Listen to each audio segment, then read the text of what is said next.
السلام علیکم listeners, please channel کو سبسکرائب کیجئے، ویڈیو کو لائک کریں اور بیل آئیکن کو بھی ضرور پریس کریں تاکہ ہر نئے آنے والے ناول کی اپڈیٹ آپ کو ملتی رہے۔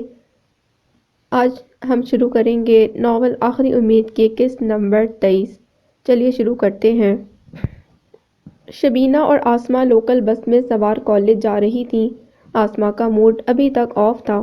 اس نے چادر کو گول مول کر کے انتہائی برے انداز میں اوڑھ رکھا تھا، سر بھی آدھا ننگا تھا اور جسم کو بھی بس تھوڑا بہت ڈھانپا تھا۔ وہ غصے میں بھری بیٹھی تھی اور ونڈو سے باہر دیکھ رہی تھی۔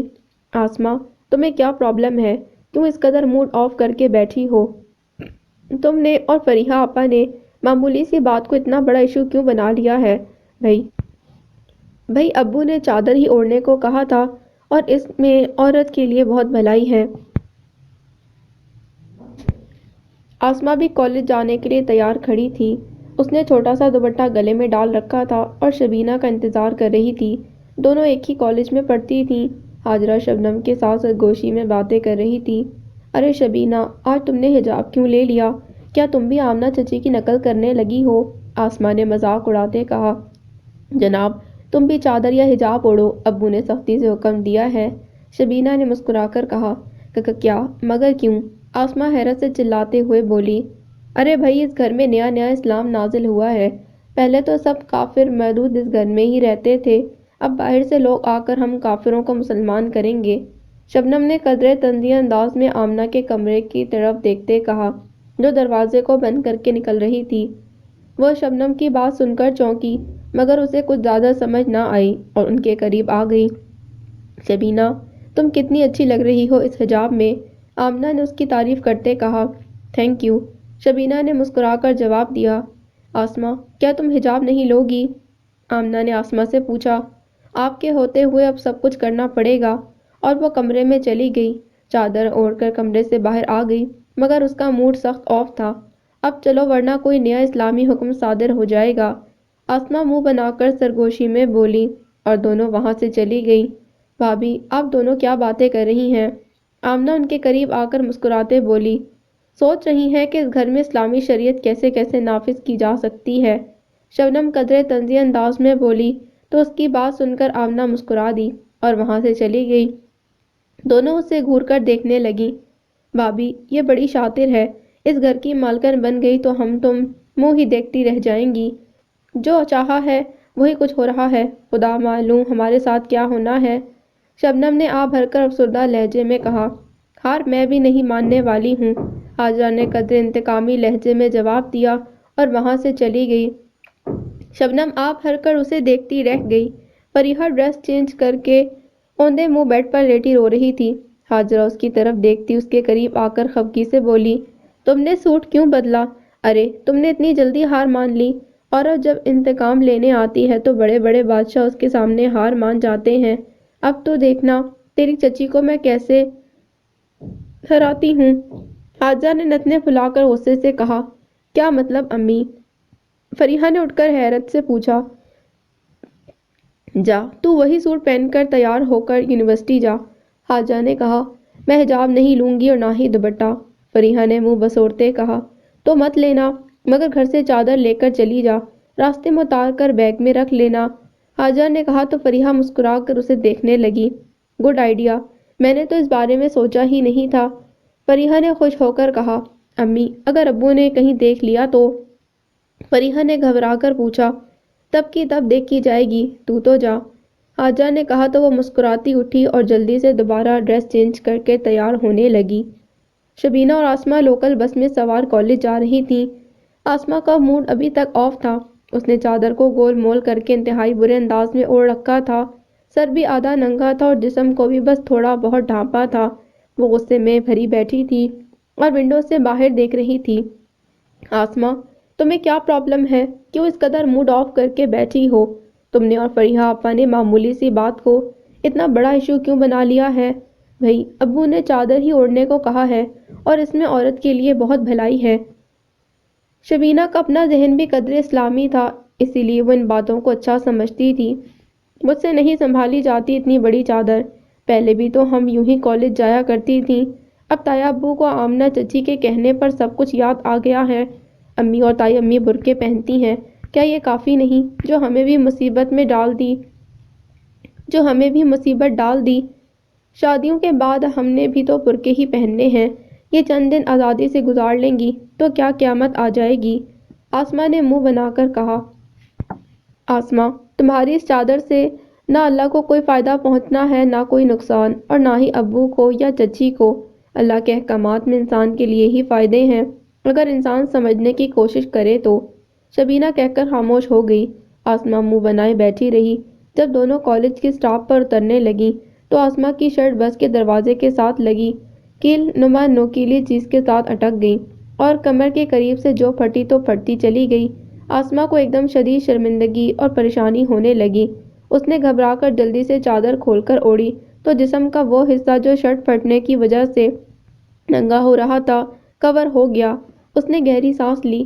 شکر ہے کالج میں تو آرام سے چلی جاؤں گی۔ آسماں کے منہ سے بے ساختہ نکلا۔ آسماں، اگر تم سمجھو تو اللہ نے تمہیں سمجھایا ہے کہ اس کے احکامات میں انسان کے لیے ہی بہتری ہے۔ سوچو اگر تمہارے پاس چادر نہ ہوتی تم اس وقت کتنی پریشان ہو رہی ہوتی، شاید تمہیں گھر واپس جانا پڑتا۔ پھٹی ہوئی شرٹ کے ساتھ تو تم کیسے جاتی اور کیا فیل کرتی؟ شبینہ نے گہری سانس لے کر بتایا تو وہ سوچ میں پڑ گئی۔ کہہ تو تم ٹھیک رہی ہو، آسماں نے آ بھر کر کہا۔ ہم سب آمنہ چچی کے خلاف بولتے ہیں مگر وہ کبھی بھی غلط نہیں کہتی۔ دراصل جو لوگ اسلام کو پڑھ کر اور سمجھ کر مسلمان ہوتے ہیں وہ ہم سے زیادہ پریکٹسنگ مسلمز ہوتے ہیں۔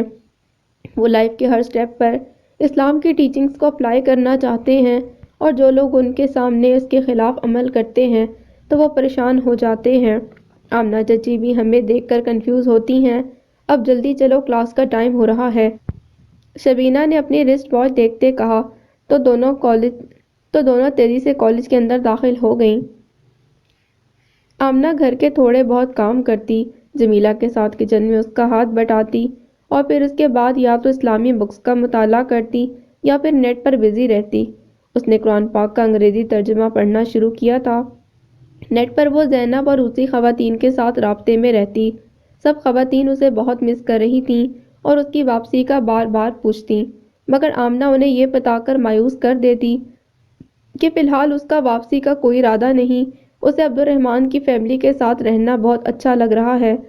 سب اسے کریت کر پوچھتیں کہ اس کا سسرال کیسا ہے، لوگ کیسے ہیں، اس کے ساتھ محبت کرتے ہیں یا نہیں، اور وہ سب کو بہت پر امید جواب دیتی کہ وہ بہت خوش ہے اور سب لوگ اس کا بہت خیال رکھتے ہیں، خاص طور پر عبد الرحمن اور اس کی ماں۔ سب اس کی باتیں سن کر خوش ہوتی، مگر اب آمنہ نیٹ پر بھی باتیں کر کے تھکنے لگی تھی۔ عبد الرحمن بہت زیادہ اپنے آرٹ اسکول میں بزی ہو گیا تھا۔ وہ اسلامک آرٹ سے متعلقہ ایک زبردستی نمائش پلان کر رہا تھا اور دن رات اس میں بزی تھا۔ آمنہ نے بھی اس کا اسکول جوائن کرنے کا سوچا تو عبد الرحمن سے بات کی۔ ٹھیک ہے، تم کل میرے ساتھ میرے اسکول چلنا، پھر دیکھوں گا تم کیا کر سکتی ہو۔ ہم لوگ تو زیادہ تر اسلامک کیلیگرافی کے بارے میں پلان کر رہے ہیں۔ عبد الرحمن نے بیڈ پر تھکے ہوئے انداز میں لیٹتے کہا۔ اوکے، میں تو زیادہ اسکیچز بناتی تھی مگر مسلم ہونے کے بعد میں نے اسکیچنگ چھوڑ دی ہے۔ اب تو کافی عرصہ ہو گیا کہ کوئی اسکیچ بنائے ہوئے۔ آمنہ نے گہری سانس لیتے کہا۔ آمنہ، اسکیچنگ، پورٹریٹ، اسکلپچرز بنانا تمہارا پیشن تھا اور اب تم سب کچھ چھوڑ کر کبھی دل میں خواہش پیدا نہیں ہوتی کہ وہی کام کرو جو مسلم ہونے سے پہلے کرتی تھی؟ عبد الرحمن نے اس کا ہاتھ پکڑ کر قدرے متجسس انداز میں پوچھا۔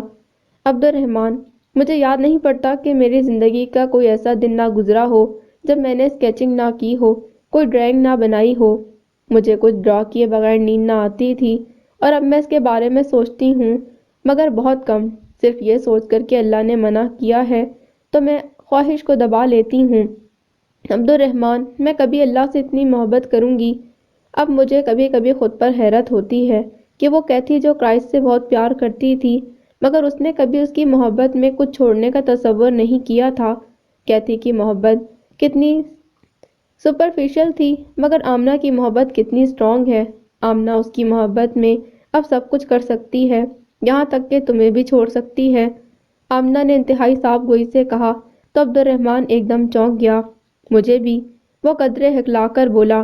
ہاں، تمہیں بھی۔ اس نے پرمطمئن لہجے میں کہا، کیا تم مجھ سے محبت نہیں کرتی؟ عبد الرحمن نے گھبرا کر پوچھا، کرتی ہوں، بہت زیادہ۔ اس دنیا میں مجھے سب سے زیادہ عزیز ہو اور تم سے بہت محبت کرتی ہوں، مگر عبد الرحمن، تم ایک انسان ہو، اللہ کے بنائے ہوئے انسان۔ تمہارا اور میرا رشتہ تب تک رہے گا جب تک وہ نہ چاہے۔ تمہارا اور میرا رشتہ تب تک رہے گا جب تک اللہ چاہے گا، اور اگر وہ تمہیں مجھ سے چھین لے اور ہم دونوں ایک دوسرے سے جدا ہو جائیں تو ہم کیا کر سکیں گے؟ اللہ نے پہلے مجھے انسانوں کی محبت اور ان سے جدائی کا گہرا تجربہ کرایا ہے، اور پھر اپنی محبت میرے دل میں اتنی شدید ڈال دی کہ اب میرے لیے انسانوں کی محبت اس طرح میٹر نہیں کرتی جس طرح اللہ کی کرتی ہے۔ عبد الرحمن، میں نے زندگی میں جتنے کرائسس دیکھے ہیں انہوں نے اللہ سے میرا رشتہ مضبوط کر دیا ہے۔ اب مجھے صرف یہی محسوس ہوتا ہے کہ اس کائنات کی سب سے بڑی حقیقت صرف اللہ ہے، باقی سب عارضی اور وقتی رشتے اور باتیں ہیں۔ اس نے گہری سانس لے کر کہا۔ عبد الرحمن پرستائش نظروں سے اس کی طرف دیکھنے لگا۔ Amna, I really appreciate you. اللہ نے تمہیں جس حقیقت سے آشنا کیا ہے، یہاں تو بہت سے لوگ ساری زندگی گزارنے کے بعد بھی بے خبر رہتے ہیں۔ تم پر اللہ کی نظر کرم ہے۔ You are really a blessed person. Abdur Rahman نے اس کا ہاتھ پکڑ کر محبت بھرے لہجے میں کہا، یس، آئی تھنک سو۔ اس نے مسکرا کر جواب دیا۔ آمنہ، جس محبت کا تجربہ تم کر رہی ہو، یہی پکے اور سچے مسلمان کی نشانی ہے، اور مسلمانوں کی اسی محبت سے دنیا ڈرتی ہے اور مسلمانوں کو شدت پسند کہتی ہے، مگر حقیقت میں محبت کا یہ عرفان مومنین کے لیے اللہ کا تحفہ ہے جو کسی اور مذہب کے ماننے والوں کو کبھی نہیں مل سکتا۔ عبد الرحمن نے مسکرا کر جواب دیا۔ کیوں؟ آمنہ نے چونک کر پوچھا۔ کیونکہ جس مذہب میں خدا فاصلے پر ہو اور اس کو پانے کے لیے انسان کو بہت سی رسومات اور مذہبی نمائندوں کا سہارا لینا پڑے، تو اس خدا سے تعلق اتنا مضبوط نہیں ہو سکتا، بنسبت اس خدا کے جو ہر لمحہ انسان کے ساتھ ساتھ اندر اور باہر ہو، اور پھر انسان کو خود اس کی موجودگی کا انتہائی شدت سے احساس بھی ہو، اور اس شدید احساس کی وجہ سے انسان اپنا سب کچھ اپنے اللہ کو سونپ دے جس طرح تم نے سونپا ہے، اور حقیقت میں یہی اسلام کی روح اور سچا اسلام ہے۔ مجھے فخر ہے کہ اللہ نے مجھے تم جیسی صاحب ایمان مومن بیوی سے نوازا ہے۔ عبد الرحمن نے فرتے جذبات سے لبریز ہو کر اس کی پیشانی کو محبت سے چومتے کہا تو وہ مسکرا دی۔ اسی لمحے ان کے کمرے کے دروازے پر دستک ہوئی تو آمنہ جلدی سے پیچھے ہٹ گئی اور دروازہ کھلا۔ اس کے سامنے ہاجرہ قدرے غصے میں کھڑی تھی۔ آپ؟ آمنہ نے حیرت سے کہا تو ہاجرہ نے اس کی کسی بات کا جواب نہ دیا اور منہ بنا کر اندر داخل ہو گئی۔ عبد الرحمن نے بھی چونک کر دیکھا۔ بھیا، مجھے تم سے ایک ضروری بات کہنی ہے، ہاجرہ نے قدرے خفگی سے آمنہ کی طرف دیکھتے کہا تو عبد الرحمن اس کا اشارہ سمجھ گیا۔ آمنہ، پلیز میرے لیے چائے کا ایک کپ لے آؤ، عبد الرحمن نے کہا تو وہ خاموشی سے کمرے سے باہر نکل گئی۔ جی بھابھی، خیریت تو ہے، آپ بیٹھیں تو صحیح، عبد الرحمن نے کہا۔ خیریت ہوتی تو میں اس وقت تمہارے پاس نہ آتی، ہاجرہ نے اس کے بیڈ کے قریب کرسی پر بیٹھتے کہا۔ کیوں؟ کیا ہوا؟ عبد الرحمن نے حیرت سے پوچھا۔ میں پوچھنے آئی ہوں، یہ ہمارے سروں پر اسلام کا ڈنڈا کب تک برستا رہے گا؟ ہاجرہ غصے سے بولی۔ کیا مطلب؟ میں سمجھا نہیں، عبد الرحمن نے حیرت سے پوچھا۔ تم یہ جو اپنی بیوی کی صورت میں ملانی لے آئے ہو، ہر وقت ہمیں فتوے سناتی رہتی ہے اور ہمیں مسلمان کم کافر زیادہ سمجھتی ہے، اسلام کا کوڑا پہرے برسنے کو تیار ہوتا ہے۔ بھیا، ہم نے کیا گناہ کر دیے ہیں کہ ہماری جان بخشی نہیں ہو رہی؟ اس نے تو ہماری زندگیاں مصیبت میں ڈال دی ہیں، بچے الگ سے پریشان ہیں، شوہر بیویوں سے لڑنے لگے ہیں، یہ اسلام کے نام پر فتنہ ہمارے گھر آ گئی ہے۔ بھیا، ہماری تو جان چھڑاؤ اس مصیبت سے۔ ہاجرہ انتہائی غصے میں ہاتھ جوڑتے بولی تو عبد الرحمن حیرت سے اس کی طرف دیکھنے لگا۔ بھابھی، یہ آپ کیا کہہ رہی ہیں؟ وہ تو اس گھر میں رحمت بن کر آئی ہے، کتنی نیک اور مومن عورت ہے، اور آپ اسے فتنہ کہہ رہی ہیں؟ کچھ تو خدا کا خوف کریں، عبد الرحمن نے خفگی سے جواب دیا۔ بھیا، وہ رحمت ہوگی تمہارے لیے، ہمارے لیے تو زحمت ہی زحمت ہے، ہمیں نہیں چاہیے ایسی رحمت، ہم جیسے پہلے رہ رہے تھے ٹھیک رہ رہے تھے۔ بتاؤ بھلا، ہم کوئی کافر تھے جو یہ ہمیں مسلمان بنانے آئی ہے؟ اپنے اسلام کو تو سنبھال لے، خدا معلوم مسلمان ہے بھی یا نہیں، ہمیں تو سارا ڈھونگ لگتا ہے۔ حاجرہ غصے میں بولی تو عبد الرحمن کو بھی غصہ آ گیا۔ بھابی بس، اب میں آمنہ کے خلاف ایک لفظ نہیں سنوں گا، اور جس طرح کی مسلمان آپ ہیں سب جانتے ہیں، صرف کلمہ پڑھ کر آپ اپنے آپ کو مسلمانیت کی مہر لگا لینی کافی نہیں ہوتی، اپنے ایمان کو ثابت بھی کرنا پڑتا ہے۔ اور آمنہ کتنی سچی اور پکی مسلمان ہے، اسے آپ سے کوئی سرٹیفکیٹ لینے کی ضرورت نہیں، اس پر خدا کی بہت بڑی رحمت اور نظر کرم ہے، اسے میری اور ہمارے گھر کی کوئی ضرورت نہیں، وہ اپنے ملک میں یہاں سے اچھی زندگی گزار سکتی ہے۔ عبد الرحمن نے خفگی سے کہا، ہاں تو لے جاؤ اسے واپس، ہم سے اس کا اسلام ہضم نہیں ہوتا، بڑی آئی مسلمان مسلمان۔ حاجرہ منہ بگاڑ کر بولی تو آمنہ ٹرے میں چائے کے 2 مگز رکھ کر اندر لے آئی۔ اس نے حاجرہ کی ساری بات سن لی۔ اسے دیکھ کر حاجرہ غصے سے منہ بناتی کمرے سے باہر چلی گئی۔ آمنہ نے آ بھر کر عبد الرحمن کی طرف دیکھا، وہ شرمندگی سے نظریں چرانے لگا۔ چائے ٹیبل پر رکھ کر اس کے قریب آئی۔ پلیز ٹینشن مت لیں، میں نے خود بھی کئی بار آبزرو کیا ہے کہ گھر کے لوگ مجھ سے کتنے اریٹیٹ ہیں، ان کو میرا یہاں رہنا بہت ناگوار گزر رہا ہے۔ آمنہ نے آ بھر کر کہا، آئی ایم سوری، یہ لوگ سمجھ نہیں رہے کہ تم ان سب کے لیے کتنی بڑی بلیسنگ ہو۔ عبد الرحمن نے آ بھر کر کہا، عبد الرحمن، ایسی سچویشن میں ہمارے پروفٹ ہمارے لیے سب سے بڑی انسپریشن ہے، انہوں نے لوگوں کو مسلمان بنانے کے لیے کیا کیا تکلیفیں نہیں اٹھائی تھیں، مگر ایک وقت آیا کہ سب کو سرنڈر کرنا پڑا۔ آپ بھی پریشان نہ ہوں، میں ان کی باتوں سے بالکل نہیں گھبراتی۔ اس نے عبد الرحمن کا ہاتھ پکڑ کر مسکراتے کہا تو عبد الرحمن نے چونک کر حیرت سے اس کی طرف دیکھا۔ Thank you very much Amna, تم کتنی کوآپریٹو ہو۔ عبد الرحمن نے گہری سانس لیتے کہا تو وہ مسکرا کر اس کی طرف دیکھنے لگی۔ آسمہ اپنے کمرے میں بیڈ پر لیٹی تھی اور قدرے مضطرب ہو کر کروٹیں بدل رہی تھی۔ کالج جاتے ہوئے شرٹ پھٹنے کا واقعہ اس کے ذہن میں ایسا بیٹھ گیا کہ 2 دن گزر گئے تھے، مگر وہ ابھی تک اس خوف سے باہر نہیں نکل رہی تھی۔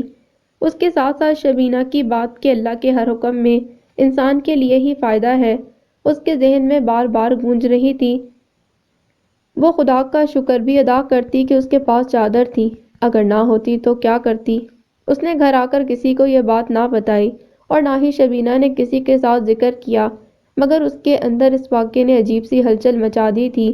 وہ اپنے اندر کی کیفیت کسی سے بیان کرنا چاہتی تھی۔ شبینہ کے ایگزامز چل رہے تھے، وہ 1-2 بار اس کے پاس آ گئی، مگر اسے مضطرب دیکھ کر لوٹ آئی۔ وہ کچھ سوچتے بیڈ سے اٹھی اور آمنہ کے کمرے کی طرف چلی گئی۔ آمنہ کمرے میں اکیلی بیٹھی ایک آیت قرآنی کے بیک گراؤنڈ کی اسکیچنگ کر رہی تھی۔ آسمہ نے دستک دی تو آمنہ نے چونک کر اس کی طرف دیکھا۔ او آسمہ، تم آ جاؤ، آمنہ نے مسکرا کر کہا تو آسمہ اندر داخل ہوئی اور قدرے جھجکتے اس کے پاس بیٹھ گئی۔ آپ کیا بنا رہی ہیں؟ آسمہ نے اس کے اسکیچ کی طرف دیکھتے پوچھا۔ عبد الرحمن کی آرٹ ایگزیبیشن کے لیے کچھ ڈرا کر رہی ہوں، آمنہ نے مسکراتے ہوئے جواب دیا۔ چچی، آپ سے ایک بات پوچھوں؟ آسمہ نے جھجکتے ہوئے پوچھا۔ ہاں پوچھو، کیا بات ہے؟ آمنہ نے قدرے حیرت سے پوچھا۔ چچی، آپ مسلمان کیوں ہوئیں؟ آسمہ نے اچانک سوال کیا تو آمنہ نے ایک دم چونک کر اس کی طرف دیکھا۔ کیوں؟ تم کیوں پوچھ رہی ہو؟ آمنہ نے حیرت سے پوچھا۔ آپ اتنی پکی مسلمان کیسے بن گئی ہیں؟ یہ سوال اکثر میرے ذہن میں آتا ہے۔ آسمہ نے صاف گوئی سے پوچھا تو آمنہ نے گہری سانس لی اور مسکرا کر اسے دیکھنے لگی۔ اللہ کی مہربانی سے، آمنہ نے محبت سے اس کا ہاتھ پکڑتے کہا۔ آسمہ نے چونک کر پوچھا، اللہ جب انسان کو ہدایت دینا چاہتا ہے تو اس کے دل میں اپنے نبی صلی اللہ علیہ وآلہ وسلم کی اور اپنے دین کی محبت ڈال دیتا ہے۔ جب انسان کا دل ان سب محبتوں پر سچے دل سے ایمان لے کر آتا ہے تو وہ پکا مسلمان بن جاتا ہے۔ آمنہ نے مسکرا کر جواب دیا تو آسمہ کی آنکھیں ایک دم نم ہونے لگیں۔ چچی، ہم آپ کی طرح اچھے اور مسلمان کیوں نہیں؟ آسمہ نے آ بھر کر پوچھا۔ آسمہ، میں نے سارے مذاہب کا مطالعہ کیا اور ان سب میں مجھے اسلام سب سے ٹھیک مذہب لگا۔ جب اس کو سچ سمجھ کر اسٹڈی کیا تو اس کی ہر بات اور حکم میں مجھے لاجک دکھائی دینے لگی۔ میں نے ہر اینگل سے اسے پرکھا، اس کی ٹیچنگز کو کریٹیکلی آبزرو کیا، خدا کے کانسیپٹ کا اچھی طرح تجزیہ کیا۔ جب اپنی سچائیوں کو پایا تو پھر اللہ سے دعا کی کہ اب وہ مجھے اپنے اور اپنے نبی صلی اللہ علیہ وآلہ وسلم کے راستے پر لے آئے۔ آسماء، جب آپ اللہ کے راستے پر چلنے کا اپنے آپ سے وعدہ کرتے ہیں تو وہ خود بخود راستے کھولنا شروع کر دیتا ہے اور ان راستوں کو آسان بھی کر دیتا ہے، پھر کچھ بھی مشکل نہیں لگتا۔ آسماء نے مسکرا کر بتایا، کیا آپ کو کچھ بھی مشکل نہیں لگا؟ آسماء نے حیرت سے پوچھا۔ ہاں، شروع میں جب صبح صبح گرم گرم بستر سے نماز کے لیے اٹھنا پڑتا تھا تو پرابلم ہوتی تھی، لیکن جب یہ بات ذہن میں آئی کہ یہ اس اللہ کا حکم ہے جس کو پانے کے لیے میں نے کتنی سٹرگل کی ہے، اب میں اس کو جان کر اس کا حکم نہیں مانوں گی تو کتنی گناہگار ہوں گی۔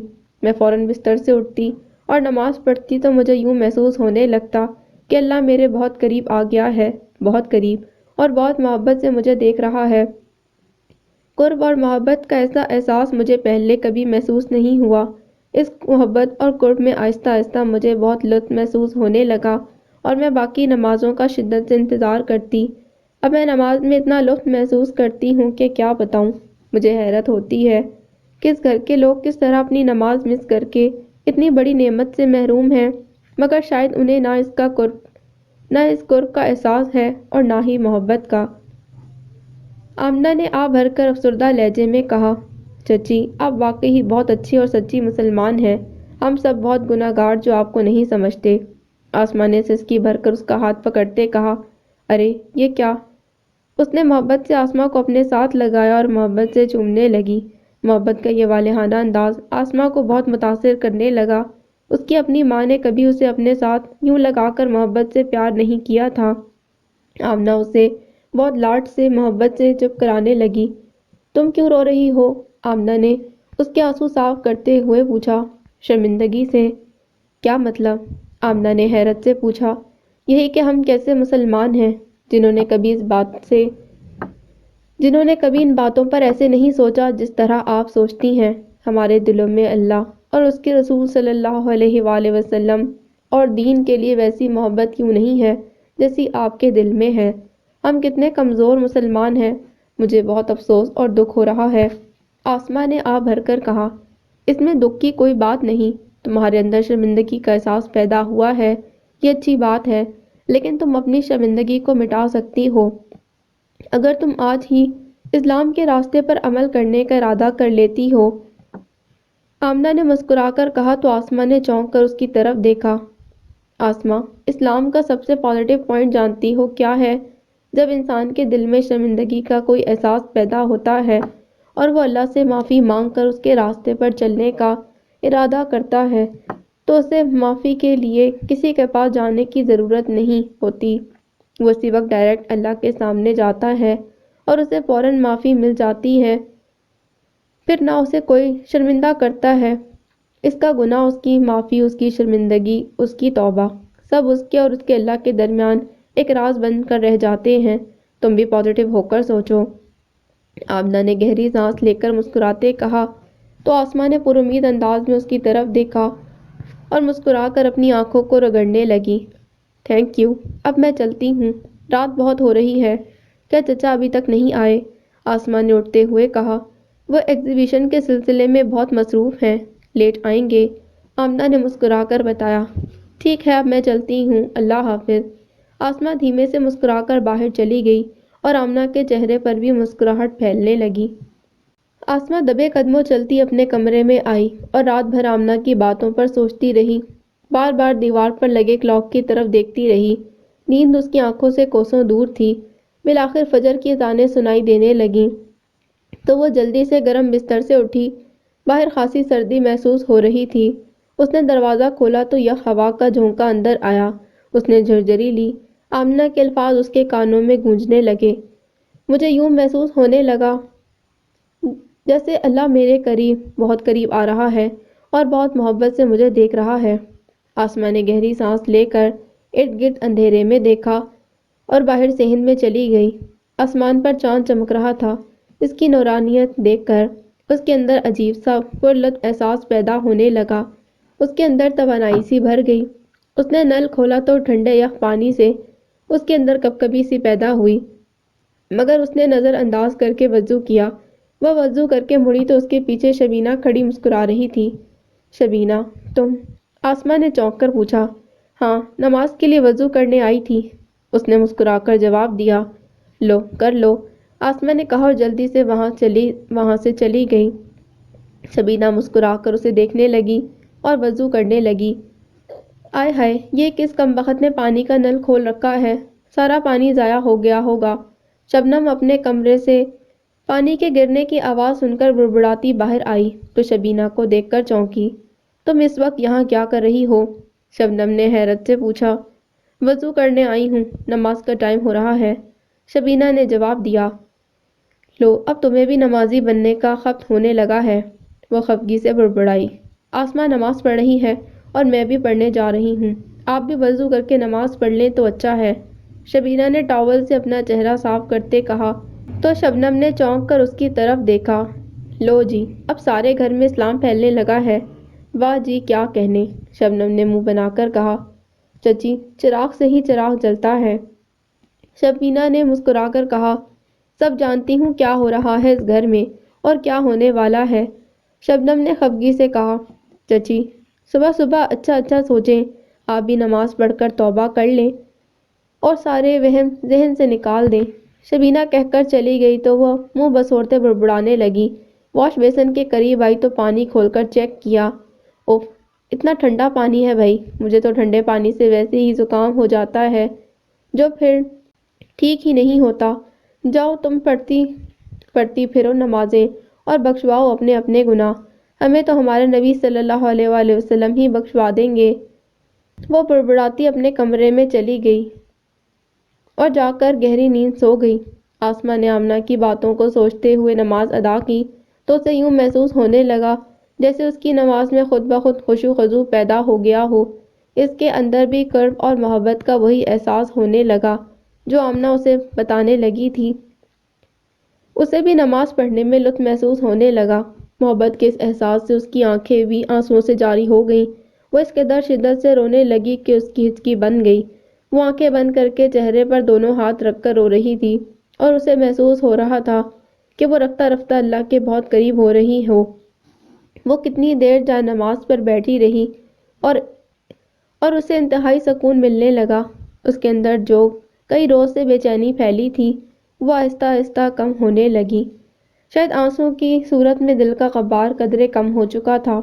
صبح وہ کالج جانے کے لیے تیار ہونے لگی تو بڑے اہتمام سے اس نے چادر کو اچھی طرح سر پر اور جسم پر لپیٹا۔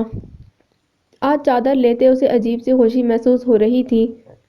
وہ خوشی جسم اور سر کو ڈھانپنے سے نہیں بلکہ اس بات سے ہو رہی تھی کہ وہ اپنے رب کا ایک حکم دل سے ماننے جا رہی تھی، اور اطاعت کے اس احساس نے اس کے دل کو خوشی اور سکون بھر دیا تھا۔ اب اسے محسوس ہونے لگا کہ آمنہ چچی سچی اور پکی مسلمان کیوں ہے۔ یقیناً وہ بھی ایسا ہی احساس اپنے اندر محسوس کرتی ہوں گی، اور فرما برداری کا یہ احساس اتنا پرکیف اور خوش کن ہوتا ہے کہ انسان کو خود بخود اللہ کی فرما برداری کے راستے پر ڈال دیتا ہے۔ وہ چادر لے کر باہر نکلی تو شبنم نے صحن کے کونے میں واشنگ مشین لگا رکھی تھی، کپڑے دھونے میں مصروف تھی۔ اس نے آسما کی طرف بغور دیکھا اور گہری سانس لی۔ شبینہ، جلدی باہر آؤ، کالج سے دیر ہو رہی ہے، آسما نے قدرے بلند آواز میں شبینہ کو پکارا۔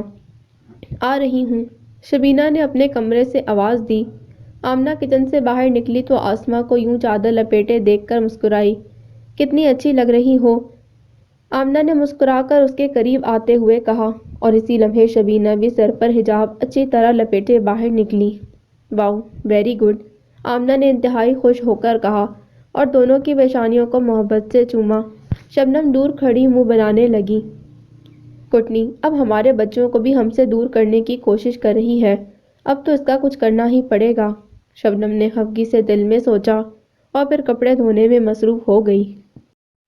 مفاز کو پولیٹیکل اسائلم مل چکا تھا اور وہ بے حد خوش تھا۔ یوکے جیسی کوئی ٹینشن نہیں تھی، نہ امیگریشن کی فکر رہی تھی اور نہ ہی خراجات کی ٹینشن، بس ایک عقیدہ ہی بدلا تھا اور وہ ہر فکر سے آزاد ہو گیا تھا۔ اسے افسوس ہو رہا تھا کہ اس نے اپنا اتنا قیمتی وقت خواہ مخواہ میں ضائع کیا۔ اگر وہ یہی سب کچھ پہلے کر لیتا تو اب کتنا اسٹیبلش ہو چکا ہوتا۔ فہد کی بات مان کر بہت خوش اور مطمئن ہو گیا۔ احتشام فہد کو فون کر کے اکثر مفاز کا حال پوچھتا اور وہ اسے ہر ممکن طریقے سے مطمئن کرنے کی کوشش کرتا۔ کئی روز بعد احتشام نے خود مفاز سے بات کی اور اس کا حال چال پوچھا۔ میں بہت خوش ہوں، فہد نے میری بہت مدد کی ہے۔ تھینک یو یار، تم نے فہد کو مجھ سے ملا دیا اور UK سے نکلنے میں بھی میری مدد کی۔ تمہارے مجھ پر بہت احسانات ہیں، سوچتا ہوں کیسے ان احسانات کا بدلہ چکا پاؤں گا۔ مفاز نے قدر سنجیدگی سے منہ بنا کر کہا۔ ارے یار، تم ایسے مت سوچو، کوئی احسانات والی بات نہیں۔ تم میرے دوست ہو اور دوستوں کی مشکل میں مدد کرنا ہی اصل دوستی ہوتی ہے۔ ہاں، یاد آیا کہ مارتھا تمہارے بارے میں جان کر بہت غصے میں آ گئی تھی۔ نینسی سے بہت پوچھ گچھ کی۔ نینسی نے مجھ سے بھی پوچھا، مگر میں نے صاف انکار کر دیا اور بتایا کہ میں کچھ نہیں جانتا۔ لیکن مارتھا کو یہ خبر مل چکی ہے کہ تم کینیڈا جا چکے ہو۔ احتشام نے گہری سانس لیتے بتایا۔ وہ کیسے؟ مفاز نے ایک دم گھبرا کر پوچھا۔ شاید اس نے پولیس میں رپورٹ لکھوائی تھی اور پولیس نے ہی اسے کچھ انفارم کیا ہے۔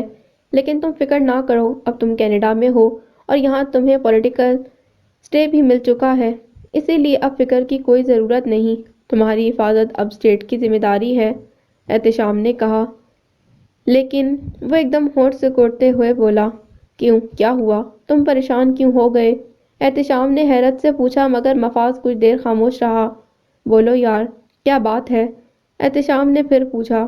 مارتھا بہت گرج رکھنے والی عورت ہے، وہ ضرور مجھے کینیڈا میں بھی تلاش کرنے کی کوشش کرے گی۔ اس نے اپنے بھائی پیٹرسن کا پیچھا نہیں چھوڑا تھا، وہ کچھ بھی کر سکتی ہے، مفاز نے فکرمندی سے کہا تو اسی لمحے فہد کمرے میں داخل ہوا، اس کی باتیں سننے لگا۔ ٹیک اٹ ایزی، تم فکر نہیں کرو، کینیڈا اتنا بڑا ملک ہے، وہ تمہیں کہاں تلاش کرے گی، تم وہاں اپنی نئی لائف سٹارٹ کرنے کی کوشش کرو۔ اور ہاں سنو، کیا پاکستان میں کسی سے کوئی رابطہ ہوا ہے؟ احتشام نے اس کی توجہ ہٹانے کے لیے پوچھا۔ نہیں، وہ سب میرے لیے مر چکے ہیں، اب وہاں میرا کوئی نہیں، مفاز نے آ بھر کر کہا تو فہد نے چونک کر اس کی طرف دیکھا۔ اچھا یار، تم پریشان مت ہو، میں ابھی کچھ بیزی ہوں، تم سے پھر بات کروں گا، احتشام نے گہری سانس لیتے کہا۔ اوکے بائے، اور مفاز نے فون بند کر دیا، مگر اس کے چہرے پر پریشانی کے تاثرات تھے۔ کیا بات ہے؟ تم بہت اداس لگ رہے ہو، کس کا فون تھا؟ فہد نے اس کے قریب آ کر پوچھا۔ احتشام کا، مفاز نے آ بھر کر جواب دیا۔ اس نے ایسا کیا کہا ہے کہ تم اداس ہو گئے ہو؟ فہد نے کریدتے ہوئے پوچھا۔ کچھ نہیں، مفاز نے گہری سانس لیتے کہا۔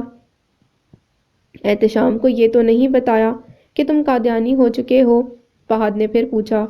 نہیں، مفاز نے جواب دیا، اور بتانا بھی مت، خواہ مخواہ بات پھیلے گی تو لوگ طرح طرح کی باتیں بنائیں گے، اور ویسے بھی بجٹ مسلم سے یہ بات آسانی سے کہاں ہضم ہوتی ہے کہ کوئی قادیانی یا احمدی بن جائے، ایک دم غصے اور نفرت سے شخص کو دیکھنے لگتے ہیں، حالانکہ یہ تو محض عقیدے کی بات ہے۔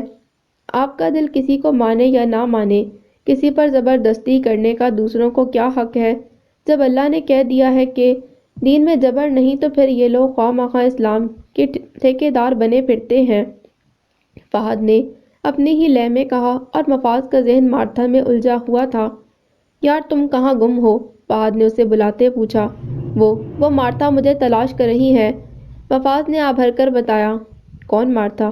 UK میں تمہاری وائف؟ فہد نے پوچھا۔ ہاں وہی، مفاز نے گہری سانس لیتے کہا۔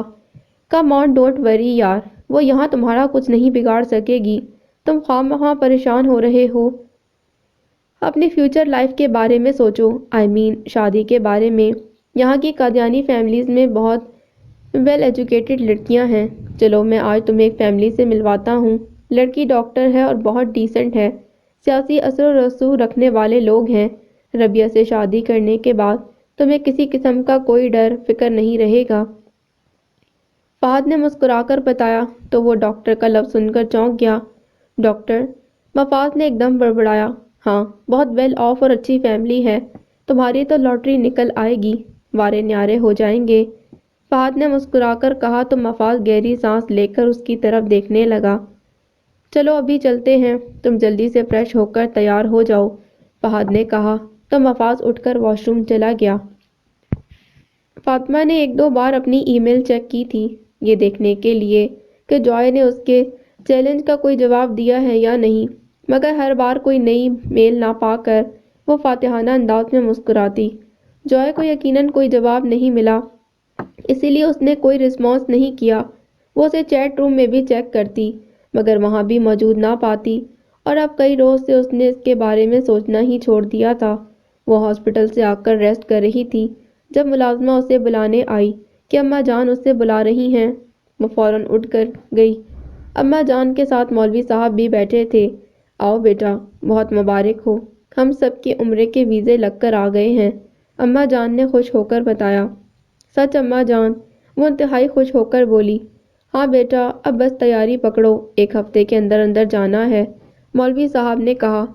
بابا جان، تیاری کیا کرنی ہے، چند ضروری چیزیں لینی ہیں، احرام لینے ہیں اور بس، ہماری تو تیاری ہی تیاری ہے، اماں جان نے مسکرا کر کہا۔ ہاں بھئی، تیاری سے زیادہ انسان کو وہاں حاضری کی قبولیت کی فکر کرنی چاہیے۔ اللہ تعالیٰ کو آپ کا خشوع و خضوع اور محبت سے وہاں آنا پسند آ جائے تو سب کچھ قبول ہی قبول ہے، مولوی صاحب نے مسکرا کر کہا۔ آمین، اماں جان نے بھی خوش ہو کر کہا۔ یہ سعادت بھی اللہ کے کرم سے ہی ملتی ہے۔ صغیر احمد نے کئی بار عمرے اور حج کے لیے سوچا تھا، مگر اللہ کی طرف سے توفیق ہی نہ ملی۔ میں نے بھی حج کے بعد یہی سوچا تھا کہ شاید اب کبھی دوبارہ جانا نصیب نہیں ہوگا، مگر یہ تو کبھی سوچا ہی نہیں تھا کہ تمہارے اور فاطمہ بیٹی کے ساتھ جاؤں گا۔ بس جو اللہ کی رضا، وہی سب مصلحتیں جانتا ہے، مولوی صاحب نے گہری سانس لیتے کہا۔ اماں جان، میں بھی ہادیہ کو بتا کر آتی ہوں، وہ بہت خوش ہوگی، فاطمہ خوشی سے اٹھتے ہوئے بولی۔ ٹھیک ہے بیٹا، بتا دو، میں جانتی ہوں تمہاری کوئی خوشی ہادیہ کے بتائے بغیر مکمل نہیں ہوتی، اماں جان نے مسکرا کر کہا۔ تو فاطمہ جلدی سے اپنے کمرے میں چلی گئی۔ ہادیہ کو جلدی سے اپنے موبائل سے فون کیا اور اسے عمرے کے بارے میں بتایا۔ وہ بھی جان کر بے حد خوش ہوئی۔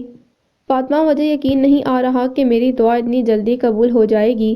میں نے اللہ سے بہت دعا کی تھی کہ وہ تمہیں اپنے گھر کی زیارت ضرور کرائے، اور دیکھو اتنی جلدی یہ دعا قبول ہونے جا رہی ہے۔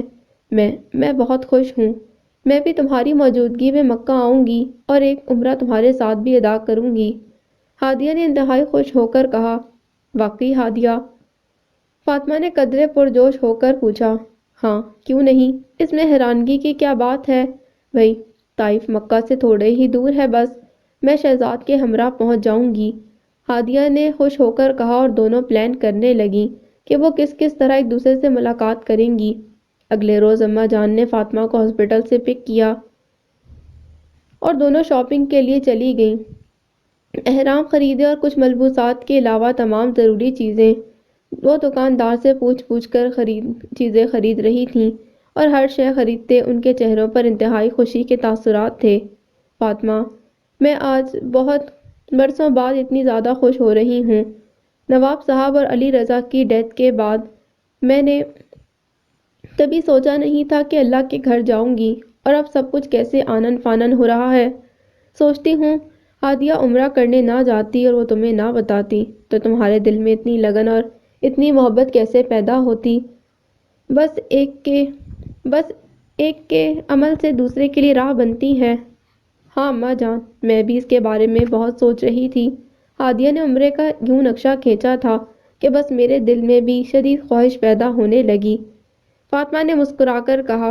بس بیٹا، اللہ نیتوں کو جانتا ہے، وہ ہم سب کی حاضری کو قبول کرے، اماں جان نے دعائیہ لہجے میں کہا، اور فاطمہ مسکرا کر انہیں دیکھنے لگی۔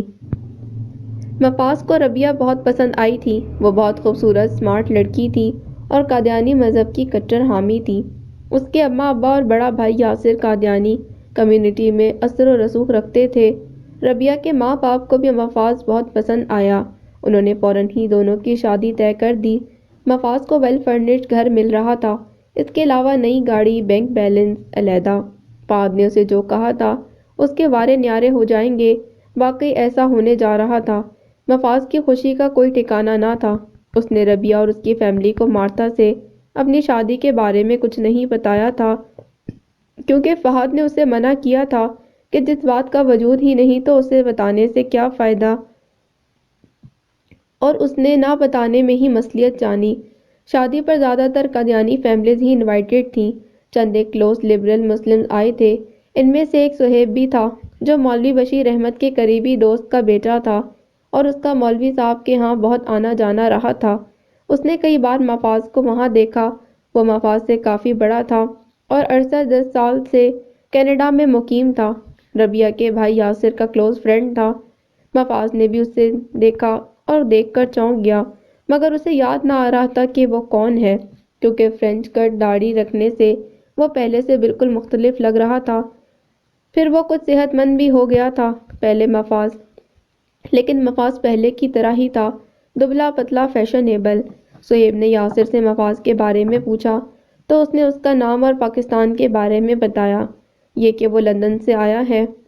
مزید اس نے بتانے سے گریز کیا تو صہیب خاموش ہو گیا، مگر اس نے باتوں باتوں میں اسے یہ کنفرم کر لیا کہ محفوظ قادیانی ہے یا نہیں، اور یاسر نے پورے یقین سے اسے بتایا کہ اب وہ پکا قادیانی ہو چکا ہے، پہلے کا حال اسے معلوم نہیں۔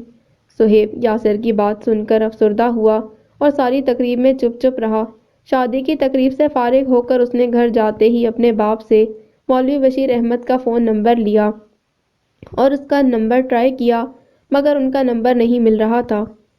جس روز مولوی صاحب نے عمرے پر جانا تھا، اس کی صبح وہ بے حد خوش تھے، ایک ماہ اور اپنی ساری چیزیں سمیٹ رہے تھے کہ وہ 1 ماہ بعد آئیں گے تو ان کے کاغذات کتابیں یوں ہی بکھری رہ جائیں۔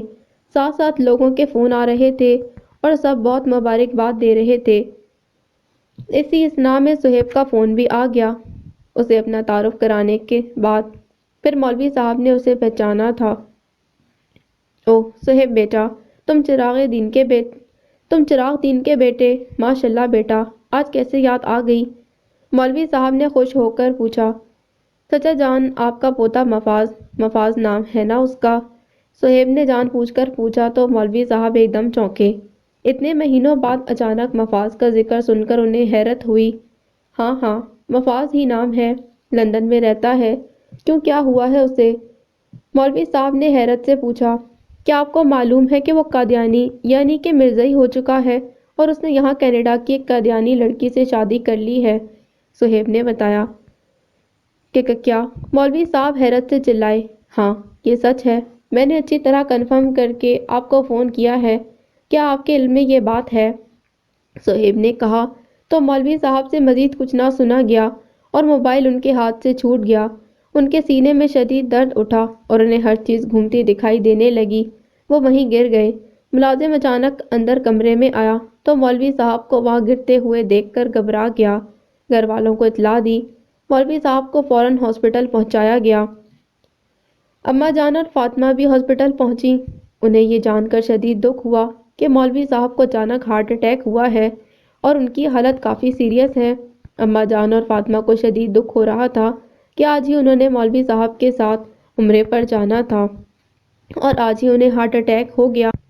پھر وہ یہ بھی شکر کرتی کہ وہاں جا کر اٹیک نہیں ہوا، ورنہ وہ کیا کرتی؟ عمرے پر نہ جانے کا افسوس اپنی جگہ تھا اور مولوی صاحب کی زندگی کی فکر اپنی جگہ۔ رات انتہائی ٹینشن میں گزری۔ اماں جان، سنوبر اور گھر کے دوسرے لوگ ہاسپٹل میں جمع تھے، مولوی صاحب کی زندگی اور صحت کے لیے بھرپور دعائیں کر رہے تھے۔ صبح کے قریب ان کی طبیعت سنبھلی تو انہوں نے شکر ادا کیا، مگر ڈاکٹر نے ابھی انہیں کسی سے ملنے کی اجازت نہیں دی تھی۔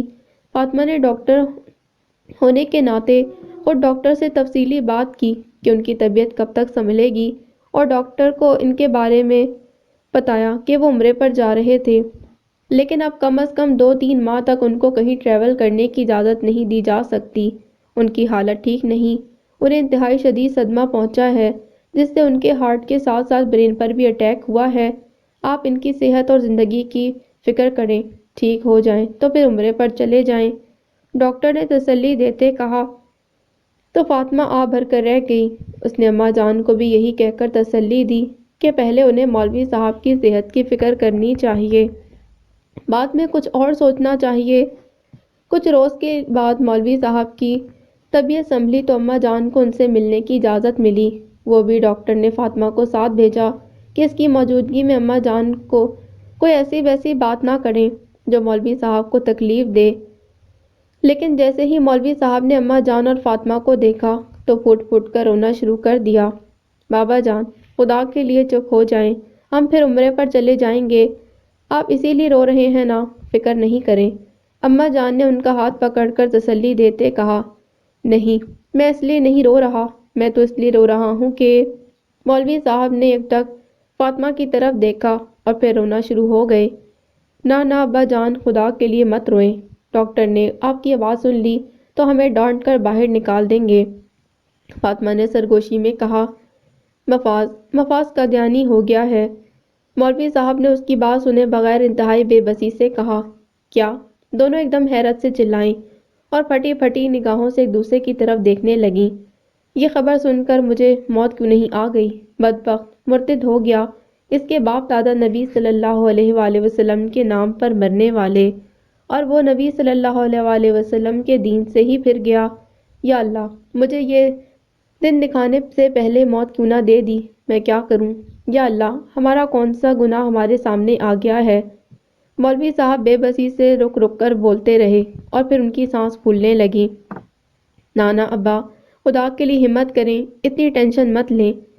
فاطمہ نے آہ بھر کر ان کا ہاتھ پکڑ کر سمجھاتے کہا، ہمت ہی تو ختم ہو گئی ہے، ساری زندگی میں نے دین کی سربلندی کے لیے کام کیا اور میرا ہی پوتا دین کا منکر ہو گیا، میرے نبی صلی اللہ علیہ وآلہ وسلم کا منکر ہو گیا۔ خدا سے غارت کرے، خدا اسے غارت کرے، خدا کرے اسے موت آ جائے، خدا کرے۔ وہ بری طرح سسکنے لگے۔ اماں جان، آپ باہر چلیں، میں ڈاکٹر کو بلاتی ہوں، نانا ابا کی طبیعت پھر خراب ہو رہی ہے۔ فاطمہ نے جلدی سے اماں جان کو باہر بھیجا اور خود ڈاکٹر کو بلایا۔ ڈاکٹر نے انہیں چیک کیا اور فاطمہ کو بھی باہر جانے کو کہا اور انہیں ضروری ٹریٹمنٹ دینے لگے۔ فاطمہ ICU سے باہر نکلی تو اماں جان انہیں دیکھ کر پھٹ پھٹ کر رونے لگیں۔ معلوم نہیں ہماری قسمتوں میں اولاد کی طرف سے سکون کیوں نہیں۔ میرے بیٹے نے غیر مسلم عورت سے شادی کر لی اور صغیر احمد کے بیٹے نے مذہب ہی بدل لیا، اپنے ہی مذہب کا منکر ہو گیا۔ یا اللہ، تو نے ہمارے خاندان کو کس آزمائش میں ڈال دیا ہے؟ بابا جان تو کہیں منہ دکھانے کے قابل نہیں رہیں گے، اتنی بڑی آزمائش، اتنا بڑا صدمہ۔ یا اللہ، ہمیں معاف کر دے، ہماری غلطیوں خطاؤں کو معاف کر دے۔ اماں جان دونوں ہاتھ جوڑ کر روتے ہوئے گڑ گڑانے لگیں۔ ہائے اللہ آپا، یہ آپ کیا کہہ رہی ہیں؟ پاس کھڑی صنوبر نے ایک دم چونک کر کہا تو اماں جان صنوبر کے گلے لگ کر رونے لگیں۔ ہاں صنوبر، یہ سچ ہے، بابا جان سے یہ صدمہ برداشت نہیں ہو رہا، اماں جان نے روتے ہوئے کہا تو سبھی رونے لگیں۔ جوائے اور میک ایڈورڈ کے آفس میں بیٹھے LED پر مختلف ملکوں میں مسلمانوں کے احتجاج پر کلپس دیکھ رہے تھے۔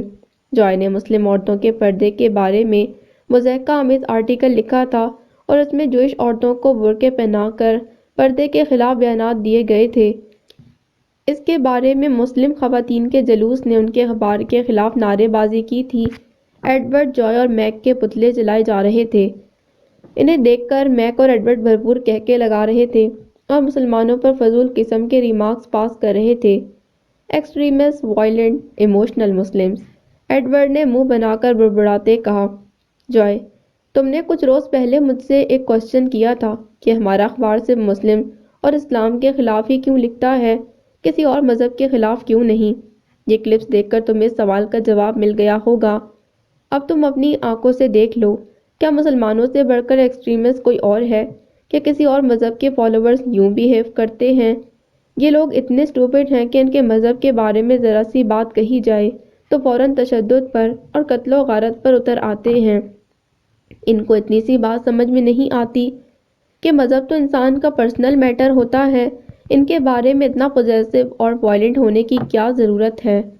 ان کے اس ایکسٹریمزم سے دنیا کو نفرت ہے، اسی لیے ہمارا اخبار مسلمز کو نہیں، ان کے انتہا پسند رویے کو ٹارگٹ کرتا ہے۔ تم نے پوچھا کہ ہمارا اخبار کسی اور مذہب کے خلاف کیوں نہیں لکھتا، تو کیا تم نے کبھی جیوز یا کرسچنز کو یوں احتجاج کرتے اور سڑکوں پر نکلتے دیکھا ہے؟ کبھی انہوں نے کسی کے پتلے کو آگ لگائی ہے؟ کبھی کسی کے خلاف یوں نعرے بازی کی ہے؟ Christians are very kind and merciful people and Jews are very sensible and wise people. مسلم کیسے ہیں اس کا اندازہ تم خود لگا سکتے ہو۔ جوائے، اب تم خود ہی بتاؤ، کیا ہمیں مسلمز کے خلاف لکھنا چاہیے یا نہیں؟ میک نے معنی خیز انداز میں آنکھیں گھما کر پوچھا تو جوائے بوکھلا گیا۔ آف کورس، ضرور لکھنا چاہیے، جوائے نے قدرے مشتعل ہو کر کہا۔ دس از what we are doing۔ اگر میں تمہارے سوال کو جواب دے دیتا تو تمہیں اتنا کلیئر نہ ہوتا، مگر آج تم خود اپنی آنکھوں سے سب کچھ دیکھ رہے ہو تو تمہیں یقین آ گیا ہوگا۔ میک نے پھر پوچھا۔ Yes you are right, Joy نے گہری سانس لے کر سنجیدگی سے جواب دیا۔ ایڈورڈ خاموشی سے ان کی باتیں سنتا رہا اور اس کے چہرے کے تاثرات بدلنے لگے۔ آنکھوں میں انتہائی نفرت اور غصے کے تاثرات تھے۔ ایک منٹ، میں تمہیں کچھ اور بھی دکھاتا ہوں، ایڈورڈ نے میک کو روکتے ہوئے کہا اور کچھ ویڈیو کلپس اسے دکھانے لگا۔ وہ مسلم اسلامی جہادی تنظیم حماس، حزب اللہ، القاعدہ وغیرہ کی طرف سے تھے، جن میں چھوٹے چھوٹے بچوں نے سروں پر رومال، پگڑیاں، کلمہ طیبہ کے لکھے ہوئے نعروں کی ٹوپیاں پہن رکھی تھیں اور ان کے ہاتھوں میں کلاشن کوفیں تھیں۔ ہر عمر کے بچے، جوان، بوڑھے انتہائی متحرک ہو کر کہیں بم پھینک رہے تھے، کہیں اپنے ساتھ بم باندھ رہے تھے، کہیں آبادیوں پر حملے کر رہے تھے۔ ہر طرف چیخ و پکار، بموں کی دھماکے خیز آوازیں اور خونی مناظر تھے۔ جوائے کے چہرے پر حیرت کے ساتھ ساتھ خوف و ہراس کے تاثرات نمایاں ہونے لگے۔ کیا تم نے ایسے خوفناک مناظر پہلے کہیں دیکھے ہیں؟ ایڈورڈ نے پوچھا۔ نہیں، ویری ہاربل، جوائے پریشانی سے ہونٹ کاٹتے ہوئے بڑبڑایا۔ تم ان کے کلپس کو دیکھ کر پریشان ہو رہے ہو، ذرا ان لوگوں کے بارے میں بھی سوچو جہاں یہ لوگ کارروائیاں کرتے ہیں، میک نے آ بھر کر کہا۔ یہ لوگ، جوائے اس کی طرف دیکھ کر بڑبڑایا، یہ مسلم انتہا پسند ہیں، یعنی کہ مسلم ٹیررسٹ۔ ان کا مقصد دنیا کے امن اور سکون کو برباد کرنا ہے، ایڈورڈ نے خفگی سے کہا۔ مگر کیوں؟ جوائے نے جھنجھلا کر پوچھا۔ اس لیے کہ ان کے نبی کی تعلیم یہی ہے کہ ہماری ساری دنیا کو مسلمان بنانے کی کوشش کرو، جو زمانے کے ساتھ جہاد یعنی کہ جنگ کر کے اس کو قتل کر دو۔ یہ جہاد کے نام پر چھوٹے چھوٹے بچوں کو ایکسپلائٹ کرتے ہیں، جنت اور اس کی نعمتوں کا لالچ دیکھ کر ان کے معصوم ذہنوں کو خراب کرتے ہیں، ان کے معصوم جسموں کے ساتھ بم باندھ کر اپنے خوفناک مقاصد حاصل کرتے ہیں۔ یہ لوگ ظالم ہیں، بہت ظالم، تم تصور بھی نہیں کر سکتے، ایڈورڈ نے غصے سے کہا۔ یہ سراسر ظلم ہے، زیادتی ہے۔ حیرت ہے کہ ان کے نبی نے کو اتنا ظلم سکھایا، جوائے غصے سے بولا۔ ویری گڈ، یہی تو پوائنٹ ہے جس پر تم اب پہنچے ہو۔ دنیا میں مسلمانوں کو مشتعل کرنے والا ان کا مذہب اسلام ہے اور جنت دوزخ کا لالچ دیکھ کر ان کو جنونی بنایا گیا ہے، ایڈورڈ نے غصے سے کہا۔ مگر کیوں؟ ان کے نبی نے ایسا کیوں کیا؟ جوائے نے حیرت سے پوچھا۔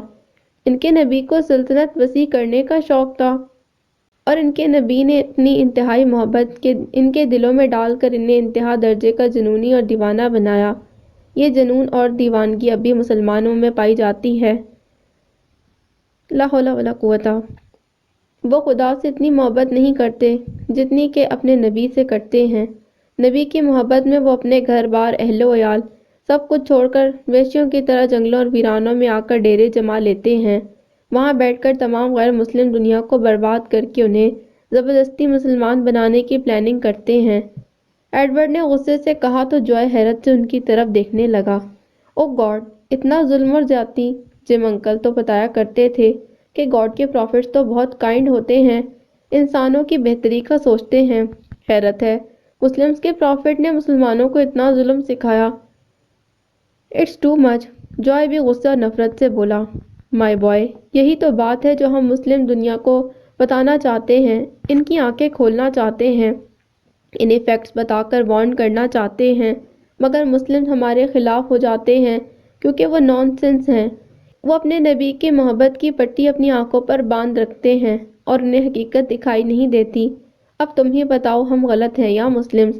ایڈورڈ نے میک کی طرف دیکھ کر معنی خیز انداز میں پوچھا۔ مسلمز، جوائے نے گہری سانس لے کر نفرت سے کہا۔ گڈ، تم بھی ہماری طرح سینسیبل ہو، ایڈورڈ نے معنی خیز انداز میں مسکرا کر کہا اور میک کی طرف دیکھ کر مسکرایا۔ وہ بھی مسکرانے لگا۔ دونوں نے ایک دوسرے کی طرف اشارہ کیا۔ اب تمہیں پکچر کلیئر ہو چکی ہے، اب ایسے میں کس کے بارے میں لکھنا چاہو گے؟ یہ تمہیں فیصلہ کرنا ہے، ایڈورڈ نے معنی خیز انداز میں پوچھا۔ ان کے نبی کے خلاف، کیونکہ میں مسلمانوں کو بتانا چاہوں گا انہیں مس گائیڈ کیا گیا ہے، اور اب میں ایسا آرٹیکل لکھوں گا کہ مسلمانوں کی آنکھیں کھل جائیں گی۔ جوائے نے انتہائی غصے سے کہا، گو اہیڈ مائی بوائے، تمہارا یہ کام انسانیت کے لیے کتنا فائدہ مند ہوگا تم سوچ بھی نہیں سکتے۔ اب تم جاؤ اور اس پر اچھی طرح سوچو، ایڈورڈ نے خوش ہو کر کہا تو جوائے اٹھ کر جانے لگا۔ ایک منٹ، ایڈورڈ نے پیچھے سے آواز دی تو جوائے نے مڑ کر دیکھا۔ ایڈورڈ نے اپنی چیک بک نکالی، ایک چیک سائن کر کے اسے پکڑایا تو وہ پڑھ کر چونک گیا۔ $20,000، جوائے حیرت سے بڑبڑایا۔ جو کام تم کرنے جا رہے ہو اس کے لیے یہ چیک تو بہت معمولی ہے، اگر تمہارے کام کو سکسیس ملی تو اس کی بھی دگنی رقم تمہیں دوں گا۔ ایڈورڈ نے مسکرا کر کہا تو جوائے کے چہرے پر دھیمی سی مسکراہٹ پھیلنے لگی۔ وہ تھینک یو کہہ کر باہر چلا گیا۔ ایڈورڈ میک کی طرف دیکھنے لگا۔ میک، اس کو اسکینڈل میں اتنا پھنسا دینا کہ فرار کا راستہ نہ ملے اور اس کے جینس میں چھپی مسلمانیت ہمیشہ کے لیے دم توڑ دے، ایڈورڈ نے قدرے سازشی انداز میں کہا تو میک نے چونک کر اس کی طرف دیکھا۔ کیا مطلب؟ میک نے حیرت سے پوچھا۔ ایزابیل نے مجھے بتایا تھا کہ اس کا باپ کوئی مسلم تھا جس نے پیرن سے شادی کی تھی۔ پیرن زوریسٹرین تھی۔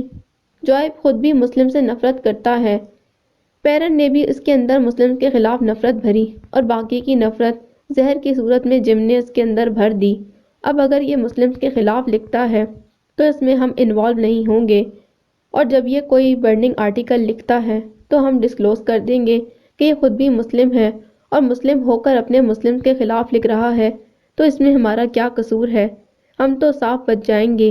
اسی لیے میک، تمہیں یا مجھے پریشان ہونے کی بالکل ضرورت نہیں، ایڈورڈ نے مسکرا کر معنی خیز انداز میں کہا تو اس کی طرف میک بھی مسکرا کر دیکھنے لگا۔ یو آر گریٹ، میک نے مسکرا کر اس کی تعریف کرتے کہا۔ جوز آر آلویز گریٹ، ایڈورڈ نے ہنستے ہوئے کہا۔ ٹرو، میک نے کہا اور دونوں کھلکھلا کر ہنسنے لگے۔ چند روز بعد مولوی صاحب کو ہاسپٹل سے ڈسچارج کر دیا گیا۔ ان کی طبیعت اب قدرے سنبھل گئی تھی۔ اماں جان انہیں حویلی لے آئیں کیونکہ ان کے اپنے گھر میں چند ملازموں کے سوا اور کوئی نہیں تھا۔ اماں جان دن رات ان کی خدمت میں مصروف رہتی، ان کی دلجوئی کرتی، مگر انہوں نے مفاز کے مرتد ہونے کا غم دل کو لگا لیا تھا کہ انہیں کسی پل چین نہ آتا۔ وہ جب بھی اماں جان کے ساتھ اس موضوع پر بات کرتے تو بچوں کی طرح بلک بلک کر رونے لگتے۔ فاطمہ بھی ان کو یوں روتے دیکھ کر پریشان ہو جاتی، انہیں سمجھاتی، مگر ان کے دل کا بوجھ کسی صورت کم نہ ہو رہا تھا۔ وہ کبھی اپنے آپ کو کوسنے لگتے، کبھی صغیر احمد کو، کبھی مفاز کی ماں کو جس نے اس کی تربیت ٹھیک سے نہ کی تھی، اور کبھی مفاز کو۔ فاطمہ اور اماں جان پریشانی سے ان کو دیکھتی رہتی، ان کے پاس بھی کہنے کو، ان کی تسلی دینے کو کچھ نہیں تھا۔ بلقیس بانو، کبھی تم نے شخص کو دیکھا جس نے بڑی محنت سے کھیتی باڑی کی ہو، باغ لگایا ہو، اچانک اس کے باغ کو آگ لگ جائے، سب کچھ برباد ہو جائے، اس شخص کی کیا حالت ہوگی؟ مولوی صاحب نے سسکی بھر کر اماں جان کی طرف دیکھتے کہا۔ بابا جان، حوصلہ کریں، یہ بھی اللہ کی طرف سے آزمائش ہے، اگر وہ مرتد ہو گیا ہے تو اس میں آپ کا کیا قصور؟ اماں جان نے ان کی بات کا مطلب سمجھ کر ان کے پاس بیٹھ کر تسلی دیتے کہا، میرا قصور؟ کیا میرا کوئی قصور نہیں؟ وہ میرا پوتا ہے، میری نسل، اور میں لوگوں کو دین سکھاتا رہا، اپنے نبی صلی اللہ علیہ وآلہ وسلم کی تعلیمات سکھاتا رہا، اور میں اپنے ہی پوتے کو دین کی کچھ تعلیم نہ دے سکا، اپنے نبی صلی اللہ علیہ وآلہ وسلم کی محبت اس کے دل میں نہ ڈال سکا۔ میں ختم نبوت صلی اللہ علیہ وآلہ وسلم کی تحریکوں میں بڑھ چڑھ کر حصہ لینے والا، آج مسلمانوں سے منہ چھپاتا پھروں گا؟ سوچتا ہوں جب میرے آقا، میرے سرکار صلی اللہ علیہ وآلہ وسلم مجھ سے پوچھیں گے کہ بشیر احمد، تم ہم سے کیسی محبت کرتے تھے کہ تمہارا پوتا ہی ہماری نبوت کا منکر ہو گیا، تو میں سرکار صلی اللہ علیہ وآلہ وسلم کو کیا جواب دوں گا؟ کیا منہ چھپاؤں؟ کہاں منہ چھپاؤں گا؟ بلقیس بانو، تم ہی بتاؤ میں اس وقت کیا کروں؟ مولوی صاحب دھاڑے مار مار کر رونے لگے۔ فاطمہ بھی ان کے رونے کی آواز سن کر گھبرائی، وہاں آ گئی تو اماں جان اور مولوی صاحب کو یوں روتے دیکھ کر پریشان ہو گئی۔ نانا ابا، خدا کے لیے اپنے آپ کو سنبھالیں، فاطمہ نے انہیں تسلی دیتے کہا۔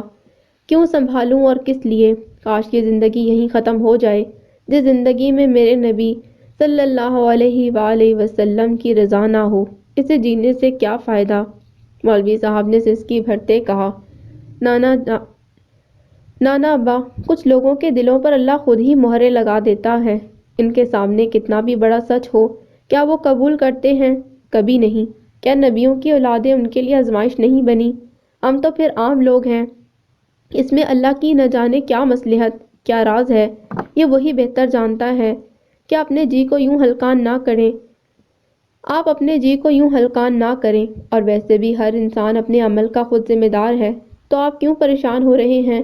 وفاض کا دل جتنا سیاہ ہو چکا ہے تو وہ اسے اپنے عمل کا رتی بھر بھی احساس نہیں ہوگا کہ اس نے کتنا بڑا گناہ کیا ہے۔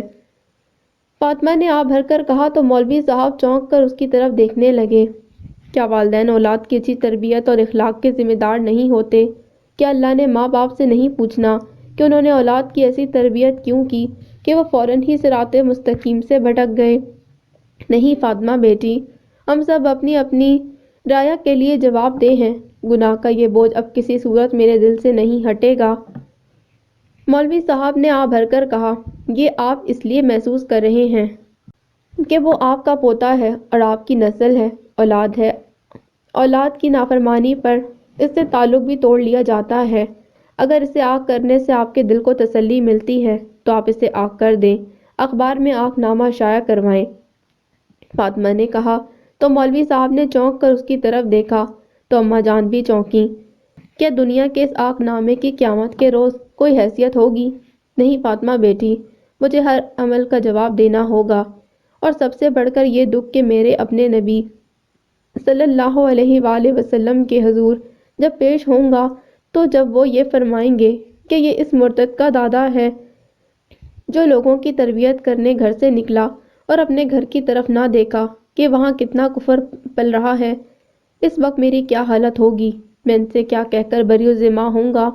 یا اللہ مجھے معاف کر، وہ الفاظ سکھا دے کہ میں اپنے نبی صلی اللہ علیہ وآلہ وسلم سے معافی مانگ سکوں۔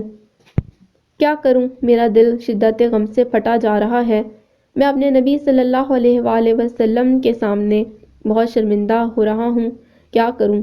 مولوی صاحب پھر بلکنے لگے۔ فاطمہ نے بے بسی سے اماں جان کی طرف دیکھا، وہ بھی نم آنکھوں سے ہونٹ کاٹنے لگی۔ فاطمہ نے اٹھ کر جلدی سے ان کو میڈیسن کھلائی اور ان کو بستر پر لٹا دیا۔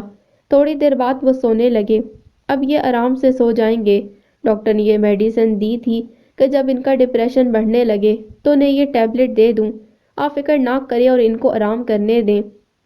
فاطمہ نے اماں جان سے سرگوشی میں کہا، میں ان کو چھوڑ کر بھلا کہاں جا سکتی ہوں، تم جاؤ اور آرام کرو۔ اماں جان نے فاطمہ سے کہا تو وہ خاموشی سے ان کے کمرے سے نکل گئی، مگر وہ بھی مفاز کی وجہ سے بے حد افسردہ تھی۔ مفاز نے مارتا سے شادی کی تھی تو اسے اتنا دکھ نہیں ہوا تھا جتنا اب ہو رہا تھا۔ اس نے اپنا دین ہی بدل لیا تھا، اتنی بڑی رحمت اور نعمت کو اس نے ٹھکرا دیا تھا۔ وہ انتہائی پریشانی میں نیٹ آن کر کے ہادیہ کو مفاز کے بارے میں بتانے لگی اور وہ بھی انتہائی تعصب کا اظہار کرنے لگی۔